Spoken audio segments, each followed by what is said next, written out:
தலைமையாசிரியருக்கும் இருபாலாசிரியர்களுக்கும் மாணவர் மாணவியருக்கும் என் முத்தான முதன்மை வணக்கத்தை தெரிவித்துக் கொள்கிறேன். காமராசர் பற்றிய கல்வி. தமிழ்தாயின் தலைமகனே, தாயகத்தின் புதல்வனே, தயல்கள் பல உண்டு, உன்னை போல் யாரும் உண்டு. படிக்காத மேதையானாலும் பண்பின் சிகரம். முல்லைக்கு பேர் கொடுத்தான் பாரி, கல்வி என்னும் பேர் கொடுத்தார் காமராஜர். பட்டி தொட்டி எல்லாம் பள்ளியை புரிந்தவரே, கொறுமை நிறமானாலும் வறுமை காட்டியதில்லை. வறுமை நிலையறிந்து பள்ளி பசியை போக்கிய தாயிடம் கொண்டவரே, அரசியலில் உன் போல் கரைப்படையாதவர் யாரும் இல்லை. ஊழல் என்றால் என்னவென்று தெரியாத உத்தமர் நீ.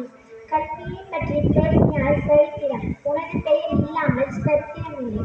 ஏனென்றால் நீங்கள் ஒரு சரித்திரம் இல்லை.